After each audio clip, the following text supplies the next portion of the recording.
शुरू करते हैं आज की कहानी। तू ही आशिकी, एपिसोड नंबर 30। पिछले एपिसोड में हमने देखा कि अक्षत के मॉम डैड की एनिवर्सरी है।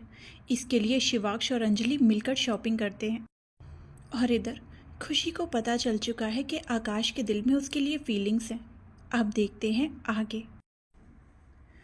अक्षत ने मुस्कुराते हुए उसे देखा और बोला, हाँ भाई, काम तो है, तो ये भी ठीक है, तुम दोनों साथ ही आ जाना। ठीक है, तो फिर आज शाम को मिलते हैं।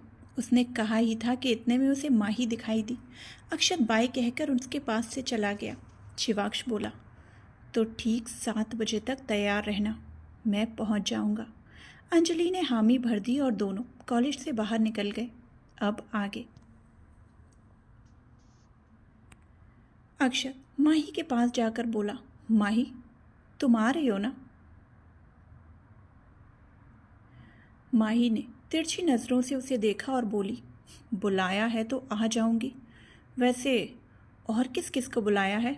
मतलब हम 5 लोगों के अलावा और भी किसी दोस्त को बुलाया है क्या? अक्षत ने झट से नाम में सिर हिलाया और बोला, अरे नहीं, और तो किसी को नहीं बुलाया, बस अंजलि से कहा है, और राजीव के साथ खुशी भी आएगी, तो बस दोस्त इतने ही हैं, इसके अलावा और कोई नहीं होगा। माही ने फिर पूछा, पक्का? और कोई नहीं आएगी ना? अरे नहीं माही, और कौन आएगा? तुम किसके बारे में जानना चाहती हो? अक्षत ने पूछा तो माही बोली, नहीं, मुझे लगा कि अपनी नई दोस्त को भी बुलाओगे। अक्षत समझ गया कि माही किसकी बात कर रही थी। उसने हंसते हुए कहा, अरे वो अभी इतनी खास दोस्त नहीं बनी है कि उसको अपनी फैमिली फंक्शन में बुला लूं, तो उसको नहीं बुलाया है। अक्षत के मुंह से उसका जिक्र सुनकर और उसके जिक्र से अक्षत के चेहरे पर मुस्कान देखकर माही का दिल जलने लगा। उसने उखड़े हुए लहजे में कहा, अच्छा ठीक है, तो चलो फिर, अगर कुछ काम बाकी होगा तो मैं भी मदद करवा दूंगी। माही ने कहा तो अक्षत उसे साथ लेकर अपने घर की तरफ चला गया। दूसरी तरफ खुशी और आकाश दोनों बस में साथ ही बैठे हुए थे। आकाश दोनों का किराया देने लगा तो खुशी बोली, इतनी परवाह क्यों करते हो मिस्टर स्काई? आकाश ने उसे देखा और बोला, तुम मेरी दोस्त हो खुशी, ऐसा सवाल पूछकर क्या जानना चाहती हो? वही जो तुम बता नहीं रहे, कहकर खुशी ने उसके हाथ को पकड़ लिया। आकाश अपना हाथ पीछे लेते हुए बोला, ये सब मत करो खुशी। लेकिन क्यों? पहले जब मैं तुम्हारा हाथ पकड़ती थी तब तो तुम्हें कोई प्रॉब्लम नहीं होती थी, तो अब क्यों हो रही है? उसके सवाल पर आकाश सहज भाव से बोला, वक्त हमेशा एक सा नहीं रहता, बदलते वक्त के साथ जज्बात भी बदल जाते हैं, और कुछ जज्बातों को ज़बरदस्ती बदलना पड़ता है, तो बस कुछ ऐसा ही समझ लो। बोलकर वो खिड़की से बाहर झांकने लगा। खुशी समझ रही थी कि आकाश ने इसीलिए चेहरा फेरा है ताकि वो उसकी आंखों में ना देख सके। कुछ सोचकर खुशी भी चुपचाप बैठ गई। कुछ वक्त बाद उसका स्टॉप आया तो वो बस से नीचे उतर गई। बस चलने लगी तो खुशी ने आकाश को बाय कह दिया। आकाश ने भी धीरे से हाथ हिला दिया। खुशी खुद से बोली, शायद अब मैं तुम्हारी नाराज़गी की वजह समझ रही हूँ आकाश। तुमने मुझे हमेशा खुश रखने की कोशिश की है, तुम हमेशा मेरा साथ रहना चाहते थे, लेकिन मैं ही एक बेवकूफ़ की तरह उस प्रवीण के पीछे जाती रही, अंधी होकर। उससे प्यार की उम्मीद में मैंने तुम्हारी कोशिशों को नज़रअंदाज कर दिया। इन सब के बावजूद तुम्हारी नाराज़गी बिल्कुल जायज़ है, पर अब एफ़र्ट्स डालने की बारी मेरी है, तो मैं भी अपनी कोशिशों से पीछे नहीं हटूंगी। बोलकर उसने विश्वास भरी एक मुस्कुराहट चेहरे पर बिखेरी और अपने घर में चली गई। शाम का वक्त। शिवाक्ष गाड़ी लेकर अंजलि के रूम के नीचे आकर खड़ा हो गया। तभी उसकी नज़र दूसरे फ्लाइट की बालकनी में गई, जहाँ पर प्रियल, आयुष और पीयूष तीनों मौजूद थे। आयुष ने पीयूष को अपनी गोद में उठाया हुआ था और यहाँ वहाँ झूला झुला रहा था। वहीं प्रियल अपने हाथों से सेब काटकर आयुष को खिला रही थी। शिवाक्ष खुद से बोला, कल बर्तन मार रही थी और आज सेब खिला रही है। बड़ा अनोखा प्यार है। वैसे सही कह रही थी शुतुरमुर्ग, प्यार तो दोनों में है। भले ही लड़ाई बर्तनों से होती हो, बट स्टिल लव एग्जिस्ट, बोलकर उसने अंजलि की बैल्कनी की तरफ देखा, फिर उसे मैसेज करने लगा। इतने में उसे पायलों की आवाज़ सुनाई दी। उसने सीढ़ियों की तरफ देखा तो देखता ही रह गया। अंजलि सीढ़ियों से नीचे उतर रही थी। उसने गहरे नीले रंग का अनारकली गाउन पहना हुआ था। कानों में पीकॉक ब्लू ईयररिंग्स पहने थे जो उसके गालों से टकराकर आवाज़ कर रहे थे। हाथों में पतली पतली रंगीन चूड़ियाँ पहन रखी थी और बालों को उसने पीछे की तरफ खुला छोड़ रखा था, जो उसकी खूबसूरती में चार चांद लगा रहे थे। उसकी सादगी उसके रूप को और ज़्यादा निखार रही थी। एक पल को शिवाक्ष को महसूस हुआ कि उसके दिल ने धड़कना बंद कर दिया हो। उसका हाथ अपने आप ही अपने सीने पर चला गया और धड़कनें अचानक से बेहद तेज़ चलने लगी। वो उसे ऊपर से नीचे तक निहारने लगा। फिर उसके कदम अंजलि की तरफ बढ़ गए। अंजलि आखिरी की 3 सीढ़ी पर पहुंची तो शिवाक्ष ने अपना हाथ उसकी तरफ बढ़ा दिया।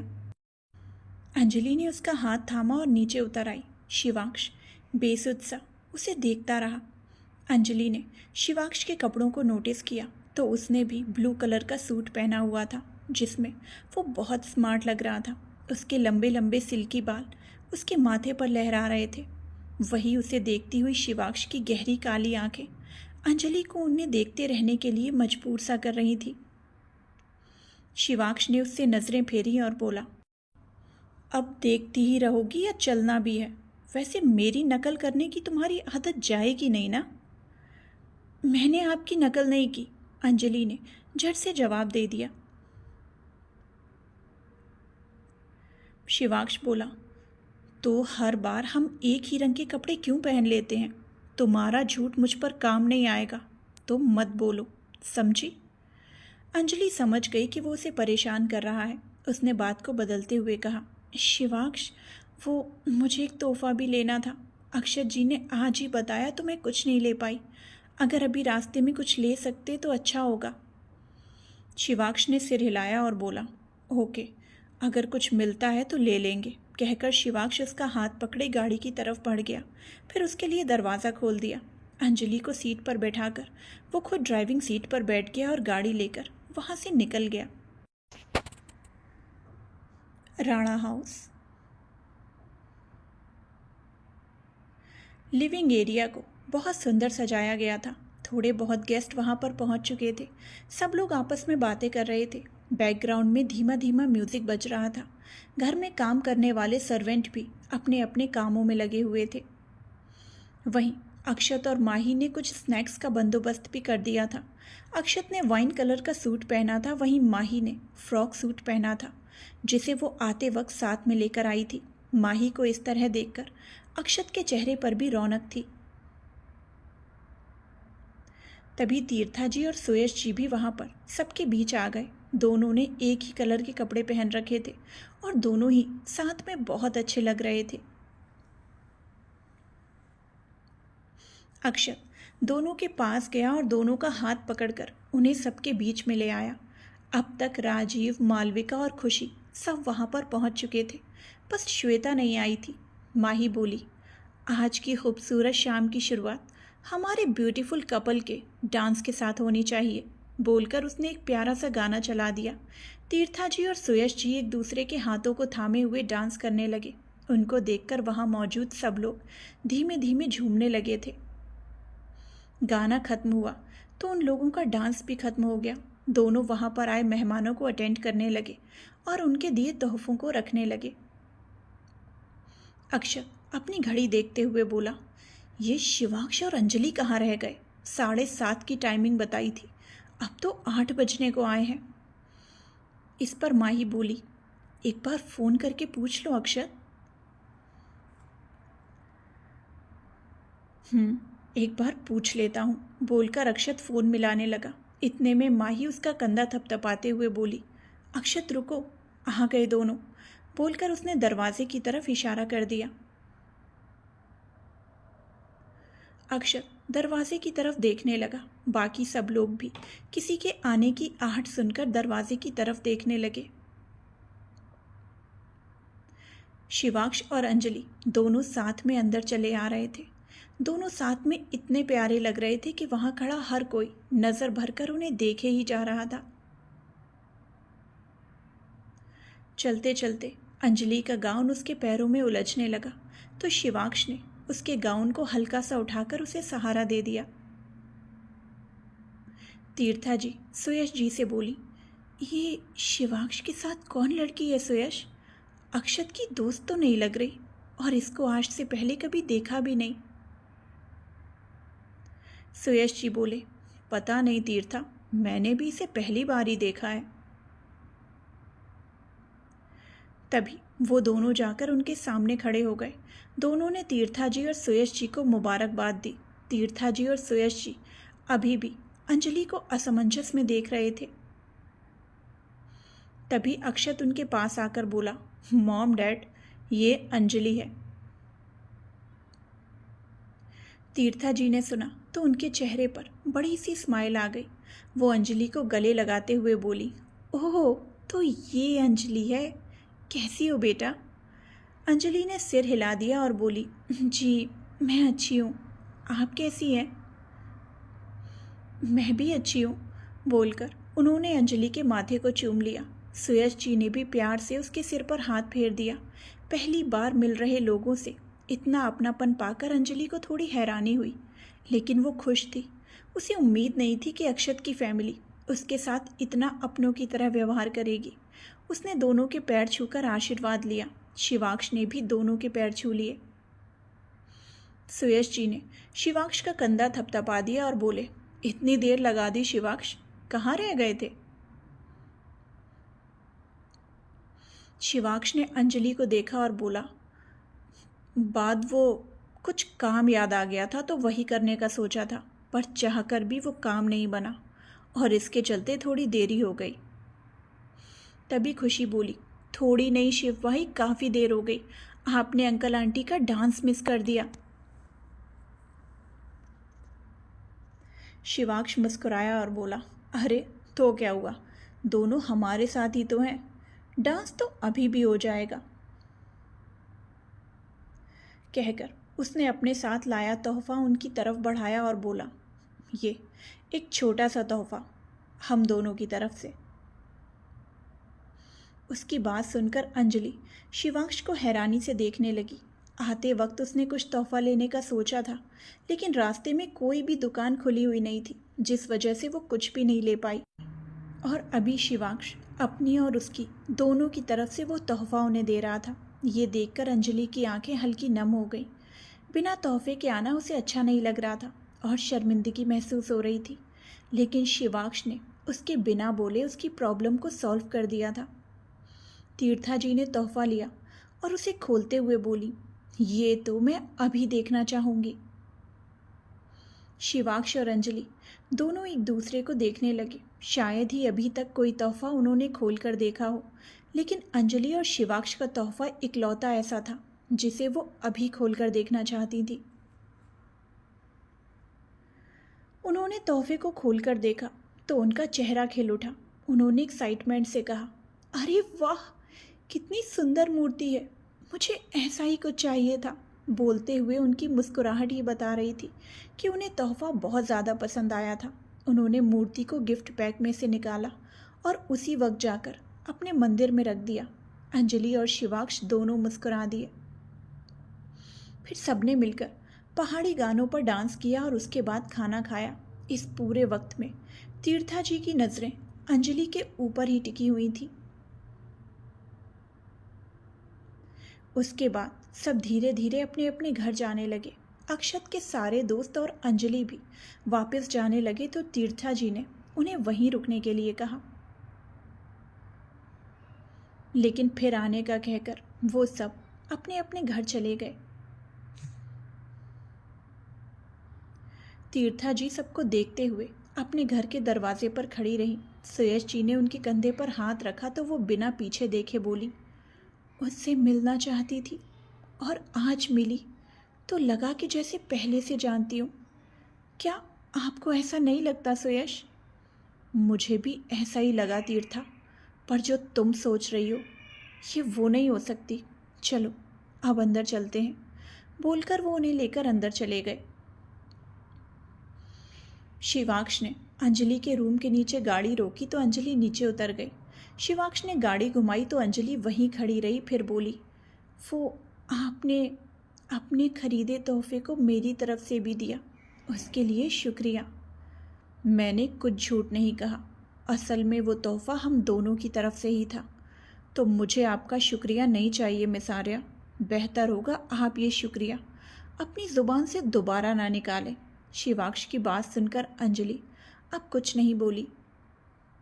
शिवाक्ष आगे बोला, अब यहीं खड़े रहने का इरादा है या कमरे में भी जाओगी?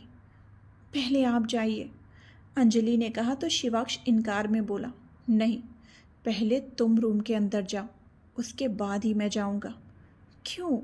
मैं हमेशा देखती हूँ कि आप मेरे अंदर जाने के बाद ही जाते हैं, ऐसा क्यों? अंजलि के सवाल पर शिवाक्ष जवाब में बोला, क्योंकि तुम्हें बाहर छोड़कर जाने में सुकून नहीं है।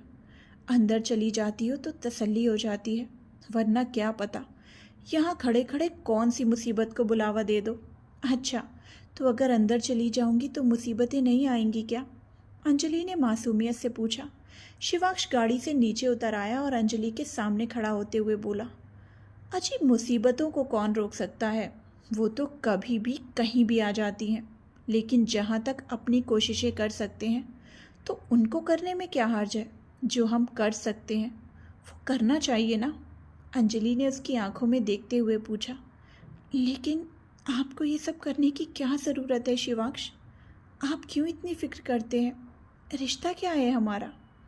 हर बार रिश्ते को कोई नाम दिया जाए ये ज़रूरी नहीं होता। मेरे पास सिर्फ एहसास है और मुझे नहीं पता कि ये कैसा एहसास है। मैं बस इतना जानता हूँ कि इन एहसासों में सुकून है और ये सुकून मैं हमेशा अपने पास चाहता हूँ। बोलकर उसने सीढ़ियों की तरफ इशारा किया और बोला, अब जाओ, रात बहुत हो चुकी है, जाकर सो जाओ, कल कॉलेज भी जाना है। अंजलि अपने कमरे में चली गई तो शिवाक्ष गाड़ी लेकर वहाँ से निकल गया। अगली सुबह आकाश सोकर उठा ही था कि उसी वक्त उसे खुशी का फ़ोन आ गया। कुछ सोचते हुए आकाश ने फ़ोन उठा लिया। सामने से खुशी की चहकती हुई आवाज़ आई, हेलो मिस्टर स्काई, सोकर उठ गए क्या? आकाश आंखें मलते हुए बोला, हाँ बस अभी उठाऊँ खुशी। खुशी बोली, अच्छा तुम्हें बाइक चलानी आती है क्या? हाँ आती तो है, आकाश ने कहा तो खुशी एक्साइटमेंट से भरकर बोली, परफेक्ट, फिर आज हम दोनों बाइक से कॉलेज जाएंगे। आकाश असमंजस से बोला, ये क्या बोल रही हो खुशी, हम बाइक से कैसे जाएंगे? हालांकि मैंने बाइक ड्राइविंग सीखी है, लेकिन मेरे पास बाइक नहीं है। इस पर खुशी ने बेफिक्री से कहा, अरे तुम क्यों टेंशन ले रहे हो मिस्टर स्काई, मैं हूँ ना, और वैसे भी तुम्हें अपनी बाइक लेकर नहीं आनी है, हम दोनों भाई की बाइक से जाएंगे। वो क्या है ना, मेरी स्कूटी में कुछ खराबी हो गई है, इसीलिए मैं उसको लेकर नहीं जा सकती, तो मैंने सोचा कि क्यों ना भाई की बाइक से जाया जाए। वैसे भी वो काफ़ी वक्त से पार्किंग एरिया में ही खड़ी है। आकाश थोड़ा घबराते हुए बोला, लेकिन खुशी, तुम्हारे भाई की बाइक मैं कैसे चला सकता हूँ? अगर उनको पता चला तो पता नहीं वो मेरा क्या करेंगे। नहीं नहीं नहीं, तुम ना कल की तरह मेरे साथ बस में ही चलना, वो ज़्यादा सही रहेगा। खुशी उसे तसल्ली देते हुए बोली, आकाश तुम भाई से इतना डरते क्यों हो? कुछ नहीं होगा, मैं हूँ ना, भाई तुम्हें कुछ नहीं कहेंगे, और मुझे बाइक से ही जाना है। तुम बस जल्दी से मेरे घर तक आ जाओ, मैं इंतज़ार करूँगी। बोलकर उसने फ़ोन रख दिया। आकाश अपने हाथ में पकड़े हुए फ़ोन को देखते हुए बोला, पता नहीं आज क्या होने वाला है। मेरी आँख भड़क क्यों रही है, जैसे पिछली बार खुशी के साथ घूमते हुए रेल बन गई थी। कहीं इस बार भी ऐसा ही कुछ ना होने वाला हो। सोचते हुए उसने गहरी सांस ली और खुद को शांत करते हुए बोला, नहीं आकाश, आँख फड़कने से कुछ नहीं होता, ये तेरे मन का वहम है। अब खुशी ने कहा है तो जाना तो पड़ेगा। चल बेटा तैयार हो जा। बोलकर वो तैयार होने चला गया। College campus. Shivaksh music room में बैठा गिटार बजा रहा था। आसपास कुछ और स्टूडेंट्स भी बैठे थे, पर उसके कोई भी दोस्त वहाँ पर नहीं थे। श्वेता अंदर आई और शिवाक्ष को हक करते हुए बोली, हैप्पी बर्थडे शिवाक्ष। शिवाक्ष ने उसके हाथों को गिटार पर जमाए रखा। थैंक यू कहकर शिवाक्ष थोड़ा पीछे हट गया। श्वेता उससे अलग हुई और मुस्कुराते हुए बोली, शिवाक्ष कम से कम आज तो गिटार बजाना सिखा दो। शिवाक्ष गहरी सांस लेकर बोला, देखो श्वेता, मैं कोई टीचर नहीं हूँ और ना ही मुझे सिखाना आता है। अगर तुम्हें सीखना है तो तुम कोई म्यूज़िक टीचर ढूंढ सकती हो। मेरा सिखाना और ना सिखाना एक बराबर होगा। श्वेता ने जिद करते हुए कहा, शिवाक्ष, तुम जो भी सिखाओगे मैं सीख जाऊंगी। प्लीज़ मना मत करना Shivaksh, it's a request. Shweta ने एक और बार कहा तो इस बार शिवाक्ष इनकार नहीं कर पाया। उसने श्वेता को वहीं पर रखा दूसरा गिटार लेने के लिए कह दिया। श्वेता उसी के गिटार से सीखना चाहती थी, इसीलिए जब शिवाक्ष ने उसे दूसरा गिटार लेने को कहा तो उसका चेहरा उतर गया। लेकिन फिर उसने ना चाहते हुए भी दूसरा गिटार उठा लिया। शिवाक्ष अपने गिटार को बजाकर उसे सिखाने लगा। श्वेता का कुछ सीखने का मन नहीं था, बस वो चाहती थी कि शिवाक्ष उसका हाथ पकड़कर उसके साथ गिटार बजाए। लेकिन ये चाहत आज तक कभी पूरी नहीं हुई थी। बेमन से बैठी हुई वो ज़बरदस्ती गिटार के स्ट्रिंग्स को हिलाती रही। काफ़ी वक्त बाद भी जब उसे कुछ बजाना नहीं आया तो उसने खड़े होते हुए कहा, शिवाक्ष, आज के लिए काफ़ी है। तुमने सही कहा था, ऐसे सीख पाना मुश्किल है। किसी टीचर की ही ज़रूरत पड़ेगी। लेकिन अगर तुम अपने गिटार पर मेरा हाथ पकड़कर बजाना चाहो तो मैं। श्वेता बोल ही रही थी कि इतने में शिवाक्ष का फ़ोन बजने लगा। शिवाक्ष फ़ोन पर बात करने लगा, तभी श्वेता का भी फ़ोन रिंग होने लगा। उसने फ़ोन की तरफ देखा तो पुलिस स्टेशन के नंबर से फ़ोन था। श्वेता ने एक झलक शिवाक्ष को देखा और फिर बाहर जाते हुए मन में बोली, पता नहीं ये प्रवीण का बच्चा दिन में कितनी बार फ़ोन करेगा। ये पुलिस वाले इसको फ़ोन दे भी देते हैं। ये जेल में गया है या फिर 5 स्टार होटल में, जहाँ से हर आधे घंटे में फ़ोन किए जा रहा है। बोलते हुए वो पैर पटक कर बाहर निकल गई। अंजलि ने अपनी क्लासेस अटेंड की और फिर खुशी और आकाश को ढूंढने लगी। उन्हें ढूंढते हुए वो खुद से बोली, ये दोनों कहाँ चले गए? सुबह से लेकर अभी तक दिखाई नहीं दिए और फ़ोन भी नहीं उठा रहे। एक बार म्यूज़िक रूम में जाकर देखूं क्या? चली ही जाती हो सकता है वहाँ पर मिल जाए। बोलकर वो म्यूज़िक रूम की तरफ बढ़ गई। शिवाक्ष ने फ़ोन पर बात पूरी की, फिर अपनी गैलरी में फ़ोटोज़ देखने लगा। सबसे पहले उसने अपनी और अंजलि की फ़ोटो निकाल ली और बोला, आज सुबह से दिखी नहीं है, कॉलेज आई भी है या नहीं। वो बोल ही रहा था कि तभी उसे घुंघरू की छन छन सुनाई देने लगी। फ़ोन में फ़ोटोज़ को देखते हुए उसने सामने देखा तो दरवाजे के पास ही अंजलि खड़ी थी। शिवाक्ष उसे गौर से देखते हुए बोला, लगता है मेरी यादों में बहुत ताकत है, याद आते ही दीदार हो जाता है। अंजलि ने म्यूज़िक रूम में नज़रें घुमाई तो वहाँ पर शिवाक्ष अकेला ही बैठा था और कोई भी वहाँ पर नहीं था। अंजलि उसकी तरफ आ गई। शिवाक्ष ने उसे अपनी तरफ आते देखा तो उसके चेहरे पर हल्की मुस्कुराहट बिखर गई। अंजलि ने पूछा, आप अकेले क्यों बैठे हैं? शिवाक्ष जवाब में बोला, क्योंकि तुमने आने में इतनी देर जो लगा दी, जल्दी आती तो अकेला नहीं बैठना पड़ता। अंजलि मुंह बनाकर उसे देखते हुए बोली, आप फिर से टीज कर रहे हैं ना? शिवाक्ष हल्का मुस्कुराया और शायरी करते हुए बोला, हाले दिल लबों से कहा नहीं तो वो समझे नहीं, जब हमने बताया तो उनका एतबार डगमगा गया। बोलकर शिवाक्ष ने उससे ध्यान हटाया और अपना गिटार बजाने लगा। अंजलि कुछ हद तक उसकी शायरी को समझ चुकी थी, पर उसे समझ नहीं आया कि इस वक्त वो क्या बोले। वो चुपचाप उसके सामने आकर बैठ गई और उसे देखने लगी। शिवाक्ष ने उसे देखा और पूछा, गिटार बजाना आता है? अंजलि ने इनकार में सिर हिला दिया और बोली, सीखना चाहती थी पर सीख नहीं पाई।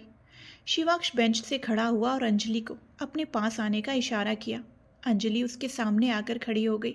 शिवाक्ष ने अपना गिटार उसे पकड़ा दिया, फिर अंजलि के पीछे खड़ा होकर गिटार को पकड़ लिया। उसकी इतनी नज़दीकी पाकर अंजलि की सांस एक पल को थम सी गई। उसे अपनी पीठ पर शिवाक्ष की धड़कनें महसूस होने लगी थी। उसने गहरी सांस लेकर अपने आप को शांत किया, फिर हल्का सिर पीछे की तरफ घुमाकर शिवाक्ष को देखने लगी। शिवाक्ष ने उसके दोनों हाथों को थामा और गिटार पर रख दिया, फिर उसकी उंगलियों को सहारा देकर गिटार बजाने लगा। अंजलि के चेहरे पर बड़ी सी मुस्कान आ गई। वो एक्साइटमेंट से भरकर गिटार के स्ट्रिंग्स को देखने लगी। हालांकि गिटार तो शिवाक्ष बजा रहा था, लेकिन अंजलि को महसूस हो रहा था कि वो खुद गिटार बजा रही हो। शिवाक्ष ने उसे इतना एक्साइटेड देखा तो उसका हंसता हुआ चेहरा अपनी आंखों में बसाने लगा। उसके मुस्कुराते चेहरे को देखकर उसने अपनी आंखें बंद कर लीं। बंद आंखों से भी उसे वही मुस्कुराता हुआ चेहरा दिख रहा था। उसी वक्त श्वेता फ़ोन पर बात करके अंदर आने लगी। उसके अंदर आते ही अंजलि से उसकी नज़रें जा मिली। अंजलि भी उसी की तरफ देखने लगी। उन दोनों को साथ देखकर एकाएक ही श्वेता का चेहरा गुस्से से लाल हो चुका था। अंजलि महसूस कर पा रही थी कि श्वेता कितने गुस्से और नफरत से भरकर उसकी तरफ देख रही थी। श्वेता की गुस्से वाली नजरें देखकर एक डर से भरा एहसास अंजलि को छू गया। अचानक ही उसके दिमाग में ख्याल आने लगा कि कहीं अब कुछ गलत ना हो जाए। श्वेता का दिल किया कि वो जाकर अंजलि को शिवाक्ष से दूर झटक दे और खुद जाकर अंजलि की जगह शिवाक्ष के साथ खड़ी हो जाए। श्वेता ने गुस्से से अपनी मुट्ठी बना ली थी। वो अपने दांत पीसने लगी और मन में बोली, तुम इस तरह से किसी और को गिटार नहीं सिखा सकते शिवाक्ष। तुम्हारे साथ इस तरह से खड़े होकर सिर्फ मैं गिटार सीख सकती हूँ। लेकिन जब मैंने तुमसे सिखाने को कहा तो तुमने मुझे साफ इनकार कर दिया, और अगर सिखाया भी तो दूसरे गिटार को पकड़ा कर। लेकिन फिर इस मुसीबत को तुम इतने प्यार से कैसे सिखा सकते हो जो मेरे साथ किया? क्या वो इसके साथ नहीं कर सकते थे? बोलते हुए उसने अंजलि पर गुस्से से भरी नज़र डाली और वहाँ से जल्दी से चली गई। एक पल में अंजलि की एक्साइटमेंट उसके चेहरे से गायब हो गई। उसने फिक्र से भरे चेहरे से शिवाक्ष को देखा जो आंखें बंद किए हुए था। अंजलि ने धीरे से कहा, शिवाक्ष। उसकी आवाज़ सुनकर शिवाक्ष ने आंखें खोल दी और बोला, क्या हुआ? नहीं, कुछ हुआ नहीं है। वो मैं कह रही थी कि यहाँ से बाहर चलें क्या? अंजलि ने कहा तो शिवाक्ष उससे दूर होते हुए बोला, ठीक है चलो। बोलकर उसने अपना गिटार बैग में डाला और अंजलि के साथ वहाँ से बाहर निकल गया। अंजलि सड़क के पास खड़ी थी। शिवाक्ष अपनी गाड़ी पार्किंग से निकाल कर लाया ही था कि इतने में एक बाइक तेज रफ्तार से उसके सामने से गुजरी। वो बाल बाल उसकी गाड़ी से टकराते हुए बची थी। कौन बेवकूफ़ है ये? बोलते हुए शिवाक्ष ने बाइक की तरफ देखा।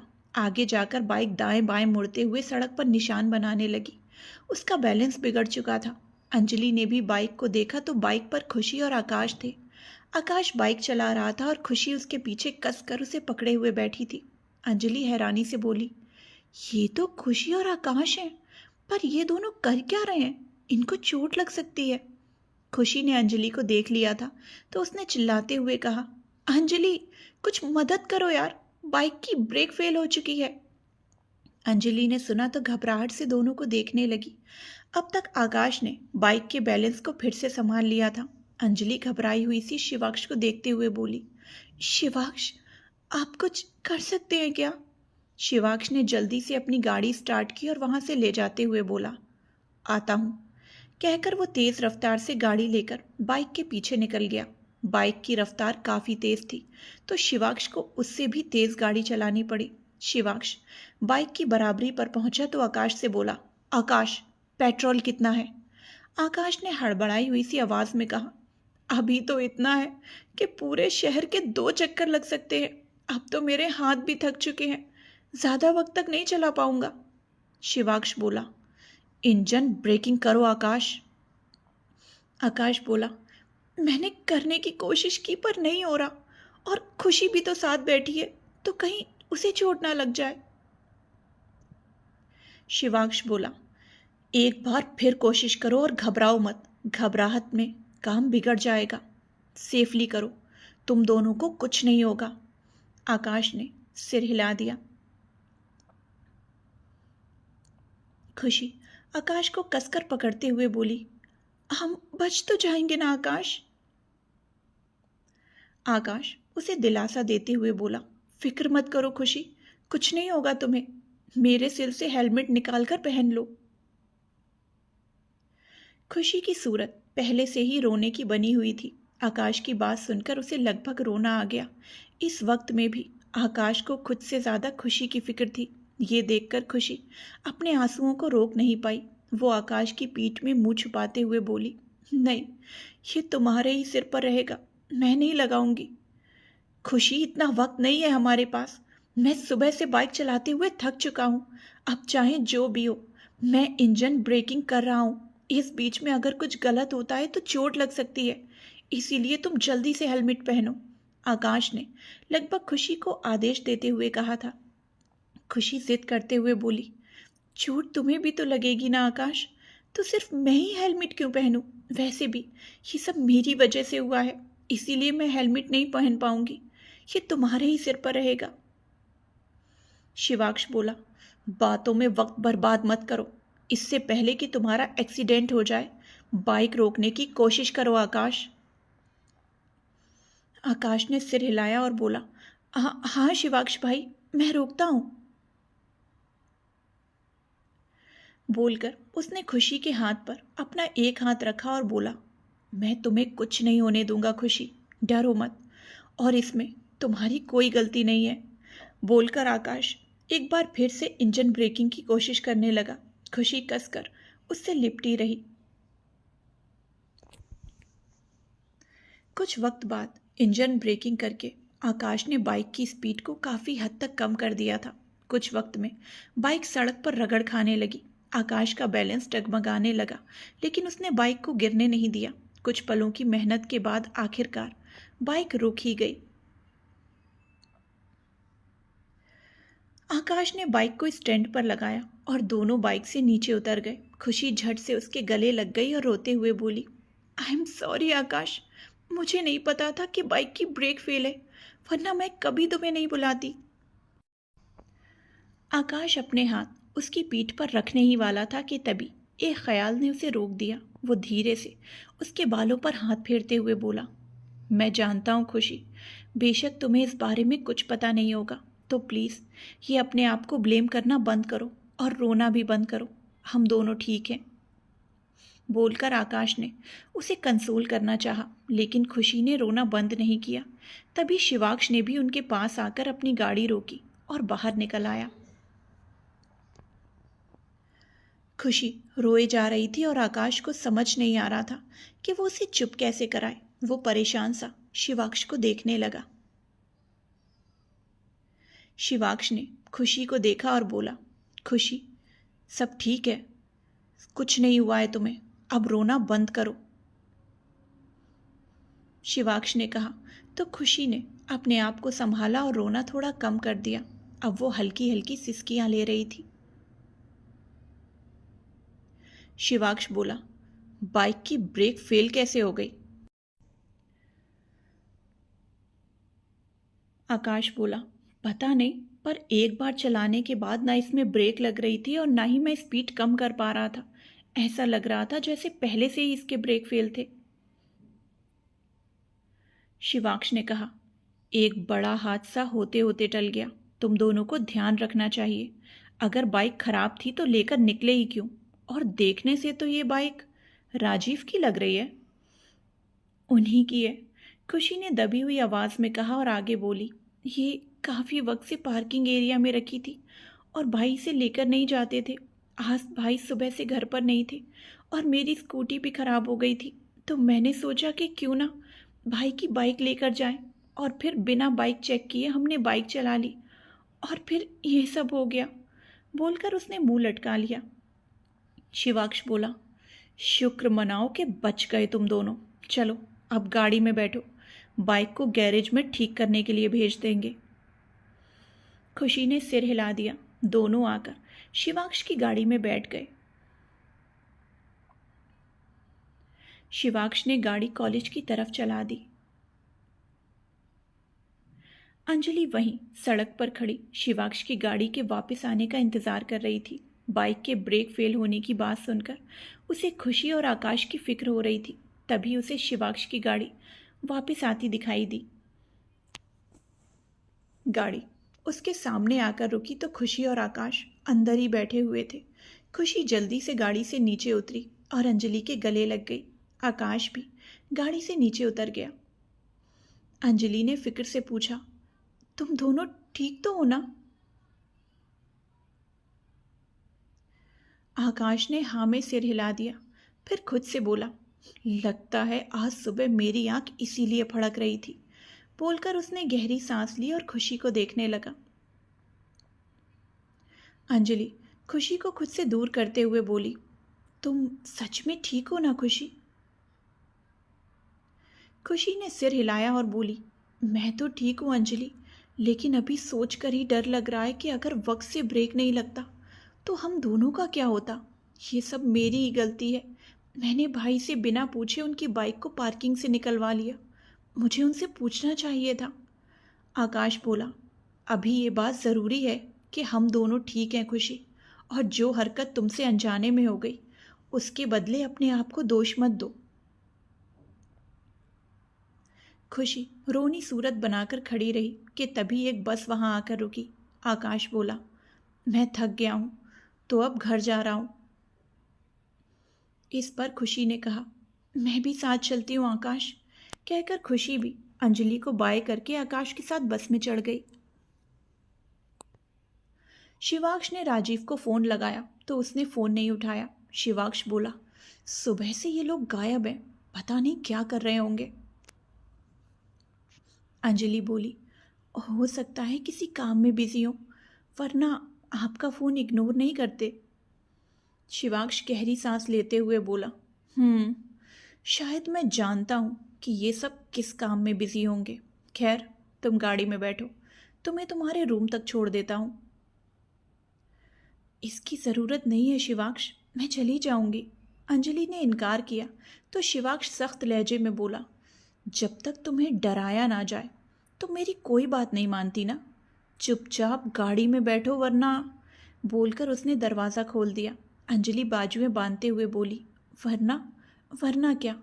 आप मुझे धमकी दे रहे हैं? हाँ तो, बोलते हुए शिवाक्ष उसे चिन पर हाथ टिकाए देखने लगा। अंजलि वहां से जाते हुए बोली, तो ठीक है, आप यहाँ बैठे बैठे धमकियां देते रहिए, मैं जा रही हूँ। शिवाक्ष ने देखा कि वो सच में जा रही है तो उसे आवाज़ देते हुए बोला, ओए, ऐसे कैसे जा रही हो? रुको तो, अरे सुनो तो, उसने कहा। तो अंजलि ने एक झलक उसे मुड़कर देखा, फिर जीभ दिखा दी और बोली, मैं कुछ नहीं सुनूंगी और मैं अब बिल्कुल भी नहीं आऊंगी। आप दीजिए धमकियां। कहकर उसने अपने बाल झटक दिए। उसे देखकर शिवाक्ष मुस्कुरा दिया, फिर उसे प्यार से देखते हुए उसके पीछे अपनी गाड़ी चला दी। गाड़ी अंजलि की बराबरी में पहुंची तो शिवाक्ष खिड़की पर बाजू टिकाकर बाहर देखते हुए प्यार से बोला, अजी सुनिए ना। अंजलि ने चेहरा घुमा लिया। उसके चेहरे पर मुस्कुराहट थी, लेकिन वो ये शिवाक्ष को दिखाना नहीं चाहती थी। उसने दूसरी तरफ देखते हुए कहा, सुनाइए। शिवाक्ष खुमारी से भरकर बोला, अजी बैठ जाइए ना, क्यों इतरा रही हैं आप? अंजलि ने भौं सिकोड़कर उसे देखा और बोली, नहीं बैठेंगे, आप इतराना समझ रहे हैं तो यही सही। बोलकर उसने मुंह बना लिया। शिवाक्ष मुस्कुराते हुए बोला, इतराना समझें? ठीक है, तो मतलब आप चाहती हैं कि हम आपको खुद बैठाएं? उसकी बात पर अंजलि अपनी जगह पर ही रुक गई। उसके चेहरे पर मुस्कुराहट के साथ हल्की शर्म की लाली भी आ गई। शिवाक्ष ने भी गाड़ी रोक दी और दूसरी तरफ का दरवाज़ा खोलकर नीचे उतर आया। अंजलि ने उसके कदम अपनी तरफ बढ़ते हुए महसूस कर लिए थे, लेकिन उसने पलटकर पीछे नहीं देखा। उसके दिल की धड़कनें एकाएक ही बढ़ गईं। वो आगे जाने लगी तो शिवाक्ष ने उसका दुपट्टा पकड़ लिया। अंजलि ने आंखें बंद कर ली और अपनी जगह पर ही खड़ी खड़ी जम सी गई। शिवाक्ष उसके करीब आकर खड़ा हुआ और उसकी पीठ पर हाथ रखकर उसे बाहों में उठा लिया। अंजलि ने झट से आंखें खोल दी और बड़ी बड़ी आंखें करके शिवाक्ष को हैरानी से देखने लगी। उसके हाथ शिवाक्ष की गर्दन पर लिपट गए। शिवाक्ष खामोश चेहरे से उसे देखे जा रहा था। उसने कहा तो कुछ नहीं, लेकिन उसकी आंखें अंजलि से बहुत कुछ कह रही थीं। अपनी धड़कनों पर अब दोनों का कोई बस नहीं था। अंजलि ने नजरें झुका ली। शिवाक्ष ने कुछ पल उसे देखा, फिर बिना कुछ कहे उसे लिए गाड़ी की तरफ बढ़ गया। पैसेंजर सीट पर उसे बिठाकर उसने दरवाज़ा बंद कर लिया और खुद ड्राइविंग सीट पर जाकर बैठ गया। शिवाक्ष ने अंजलि को देखा तो वो शांत सी डैशबोर्ड को टकटकी लगाए देख रही थी। शिवाक्ष ने एक झटके से गाड़ी को आगे चलाया तो अंजलि को हल्का सा आगे की तरफ झटका लगा। उस झटके से मानो वो किसी ख्याल से बाहर आई और हैरानी से आंखें बड़ी करके शिवाक्ष को देखने लगी। मेरे ख्यालों में मत डूबा करो, तुम्हें तो तैरना भी नहीं आता, बच नहीं पाओगी। शिवाक्ष की बात पर अंजलि ने उससे नजरें घुमा ली। वो वाकई में शिवाक्ष के ही ख्यालों में खो चुकी थी। इस बार शिवाक्ष को उल्टा कोई जवाब देने के लिए उसके पास कुछ नहीं था। वो खामोश रही। अंजलि का कोई जवाब ना पाकर शिवाक्ष भी समझ गया कि खामोशी की वजह क्या थी। उसने वहाँ से गाड़ी चला दी। फिर उसने अंजलि के रूम के नीचे आकर गाड़ी रोकी तो अंजलि धीरे से गाड़ी से उतरकर बिना पीछे देखे धीमे कदमों से अपने कमरे की तरफ चली गई। शिवाक्ष उसे देखता रहा, लेकिन उसने भी कुछ नहीं कहा। शायद आज की खामोशी पहले ही काफ़ी कुछ कह चुकी थी। आज का दिन शायद मेरे लिए खास नहीं होता होगा, पर तुम्हारे साथ से लग रहा है जैसे बहुत खास है। मैंने आज तक इतनी बार तुमसे बातों बातों में काफ़ी कुछ कहा है, पर तुम्हें शायद कुछ समझ नहीं आया, और अगर आया भी है तो तुमने उसे समझना नहीं चाहा। पर इतना मैं जानता हूँ कि एहसास तो तुम्हें भी है अंजलि आर्या, और शायद आज रात तुम समझ भी जाओ और अपने रिश्ते का नाम भी जान जाओ। बोलकर वो वापस गाड़ी में बैठकर वहाँ से निकल गया। शाम का वक्त, राजवंश हाउस। शिवाक्ष घर पहुंचा तो देखा कि मेन गेट पर कोई सिक्योरिटी गार्ड नहीं था, जबकि एक सिक्योरिटी गार्ड वहां पर हमेशा रहा करता था। शिवाक्ष अंदर आया तो देखा कि घर का दरवाज़ा बाहर से ताला लगाकर बंद किया था। शिवाक्ष अगल बगल देखते हुए बोला, ये हो क्या रहा है? ऐसा तो कभी नहीं हुआ। मॉम कभी दरवाज़ा बंद करके नहीं जाती, और अभी तो वो घर में है भी नहीं, तो दरवाज़ा कौन बंद कर गया?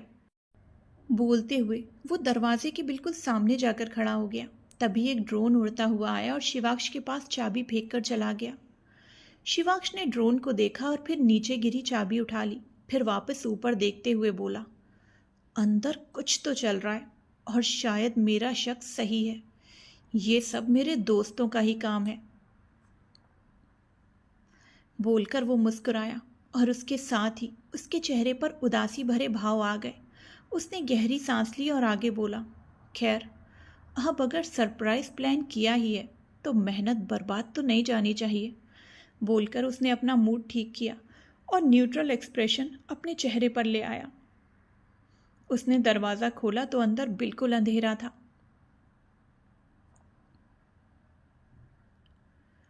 शिवाक्ष अंदर आया तो हॉल में उसके कदमों की आहट गूंजने लगी। अंदर बिल्कुल शांति पसरी हुई थी। वो चारों तरफ देखते हुए बोला, switch on the lights. Mom, कहाँ हैं आप? ये लुका छिपी का खेल बंद कीजिए। मैं जानता हूँ कि आप वापस आ गई हैं। बोलकर शिवाक्ष चुप हो गया और जवाब आने का इंतज़ार करने लगा, लेकिन सामने से किसी का कोई जवाब नहीं आया। शिवाक्ष फिर बोला, मॉम, क्या चल रहा है यहाँ पर? आप क्यों कर रही हैं ये सब? उसने कहा ही था कि इतने में सीढ़ियों से लुढ़कते हुए एक गोल बॉल नीचे की तरफ आया। उसमें आग लगी थी और उसे देखकर ऐसा लग रहा था मानो कोई बॉम्ब हो जिसकी बत्ती में आग लगाई हुई हो। बत्ती जलने से बॉम्ब के पास हल्की रोशनी हो गई थी, जिस वजह से उसकी जलती हुई बत्ती दिख रही थी। जैसे ही बत्ती जलकर खत्म हुई तो शिवाक्ष ने अपने चेहरे के आगे अपनी बाजू रख दी ताकि कोई चीज़ सीधी उसके चेहरे पर आकर ना लगे। बत्ती जलने के बाद वो गोल खुल गया और उसके अंदर से एक छोटा सा कैंडल टॉय निकला जो हैप्पी बर्थडे की आवाज़ लगाने लगा। शिवाक्ष घबराहट और एक्साइटमेंट से भरे भावों से उस कैंडल को देखने लगा, फिर हंस दिया। उसी वक्त पूरा हॉल लाइटिंग से जगमगा उठा। वहाँ छुपकर बैठे हुए सभी लोग सामने आ गए और शिवाक्ष को बर्थडे विश करने लगे। शिवाक्ष उन सबको हैरानी से देखने लगा, मानो उसे उम्मीद ही ना हो कि वो लोग वहाँ पर हो सकते हैं। फिर कुछ पलों बाद वो मुस्कुराने लगा। अक्षत और राजीव झट से आकर उसके गले लग गए और उसे विश करते हुए बोले, हैप्पी बर्थडे शिव। शिवाक्ष चेहरे पर बड़ी सी मुस्कुराहट लिए बोला, थैंक यू सो मच। तभी श्वेता, माही और मालविका भी आकर उसे विश करने लगे। प्रेरणा जी उसके पास आई और उसके चेहरे को हाथों में थामकर प्यार से बोली, हैप्पी बर्थडे शिव, तुम हमेशा खुश रहो।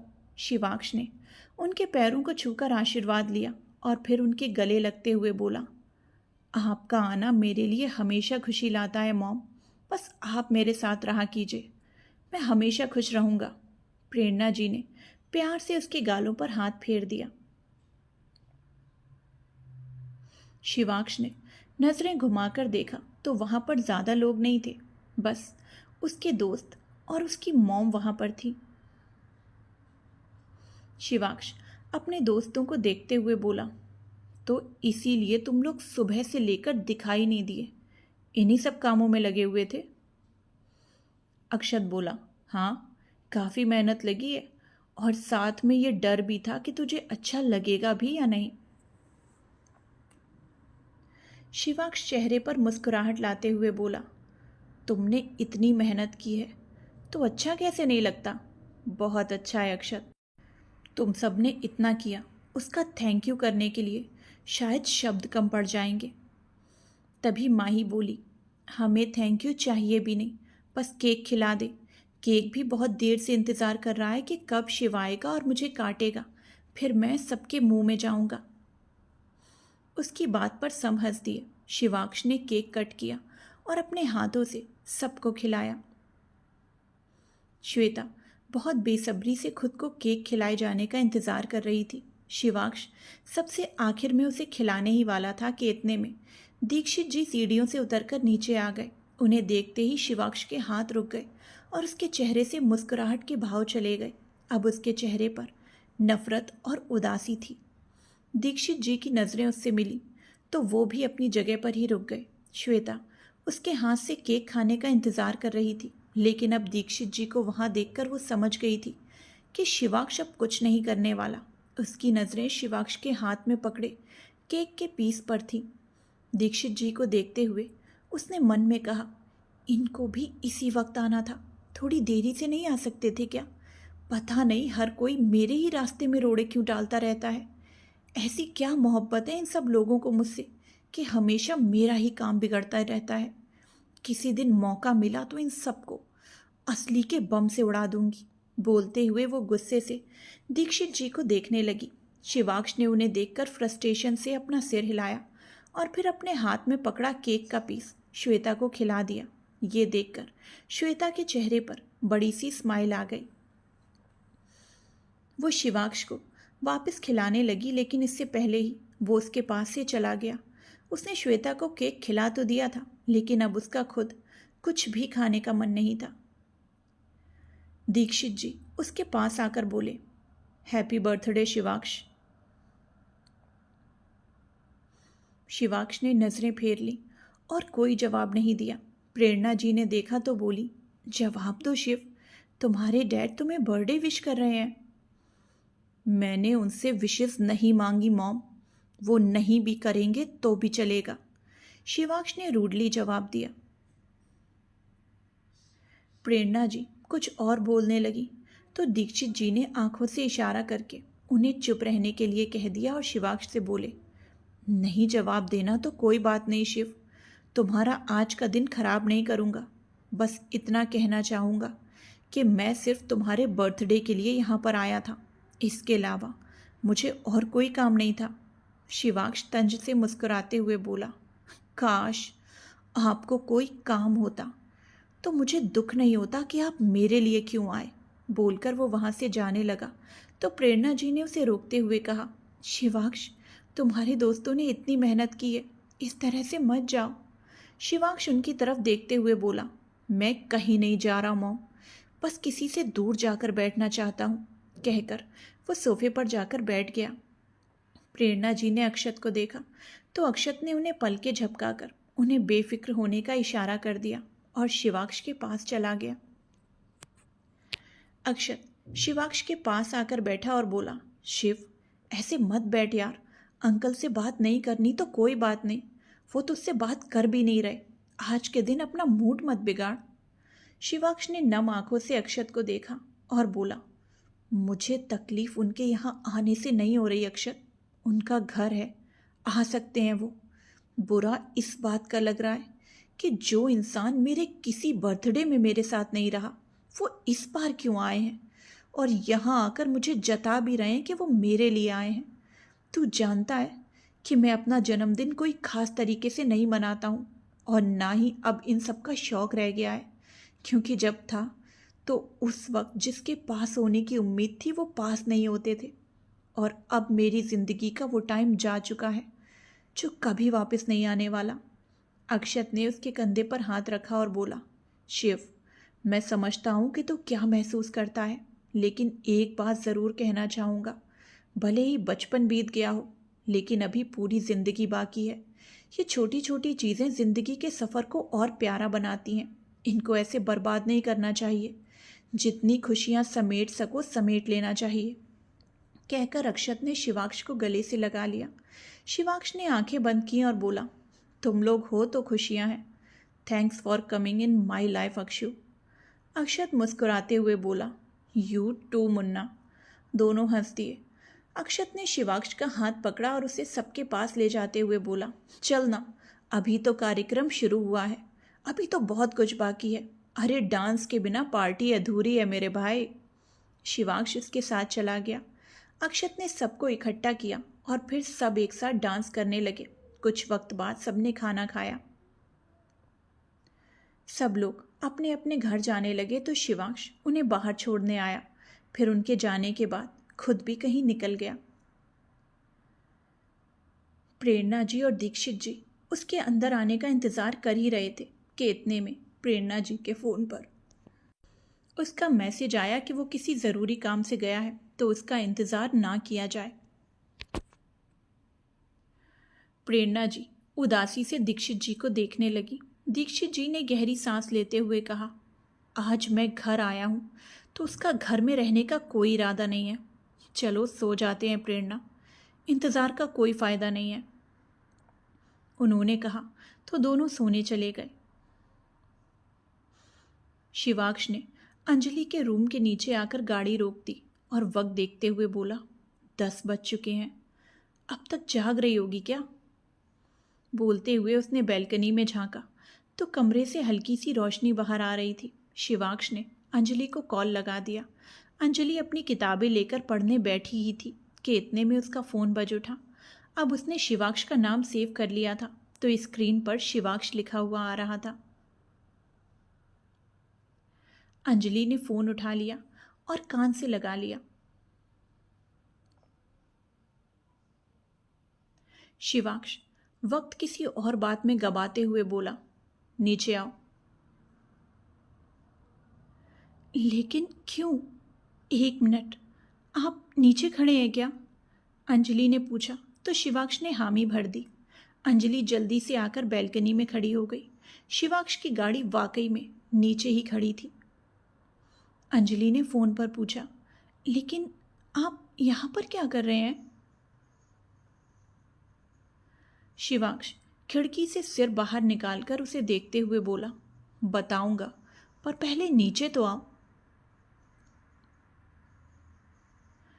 ठीक है, आती हूँ, कहकर अंजलि अपने कमरे से नीचे आने लगी। अंजलि नीचे आई तो शिवाक्ष ने उसके लिए दरवाज़ा खोल दिया और बोला, बैठो। कहाँ लेकर जाएंगे? अंजलि ने असमंजस में पूछा।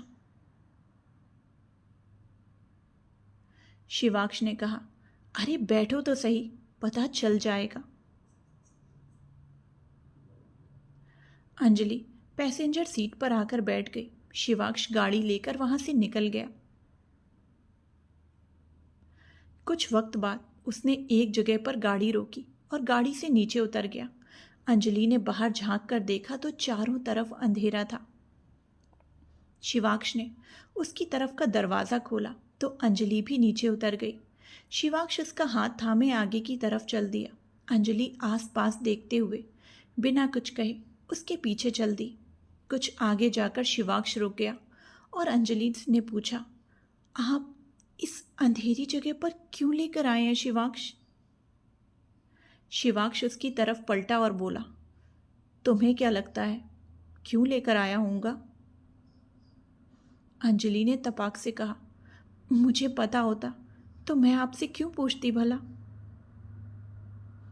शिवाक्ष ने उसके दोनों हाथों को थामा और बोला, एक काम है जो अधूरा है, सोचा आज उसे पूरा कर दूं।